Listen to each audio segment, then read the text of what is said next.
Well, let's talk now to Keir Giles, who's a senior consulting fellow of the Russia and Eurasia programme at Chatham House. Welcome to the programme, Keir. So there's a standoff taking place between Lithuania and Russia over Kaliningrad.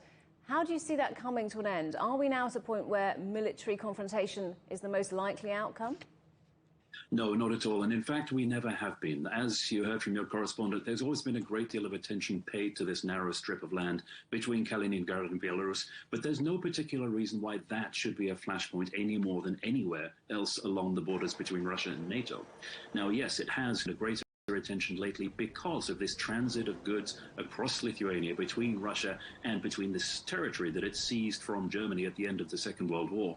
Of course, that's a concession that's granted by Lithuania to Russia in order that Russia could continue to supply this place that it seized and then acquired through ethnic cleansing over the 1940s.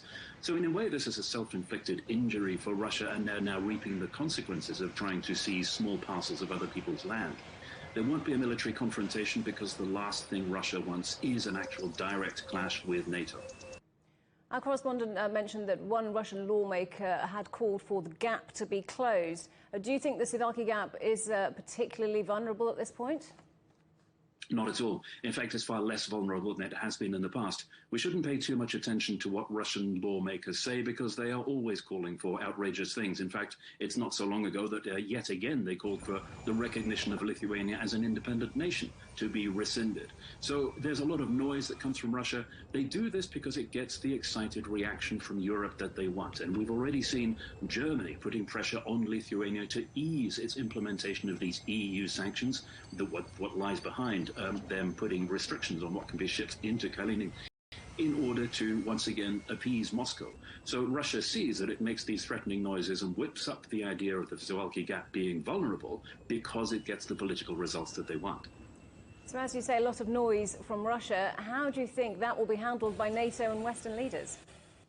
We've already seen the process ongoing. Now, all of the attention is focused on Lithuania, but of course Lithuania is only actually enacting the EU-wide sanctions that were placed on Russia as a whole.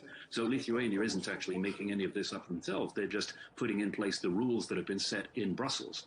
But nevertheless, we have countries like Germany reacting to the fuss that is coming from Moscow and suggesting that, in fact, those sanctions should be eased because, once again, just like around Ukraine, they are frightened of any kind of escalation of confrontation. They are concerned that some of these empty threats from Russia might actually be real.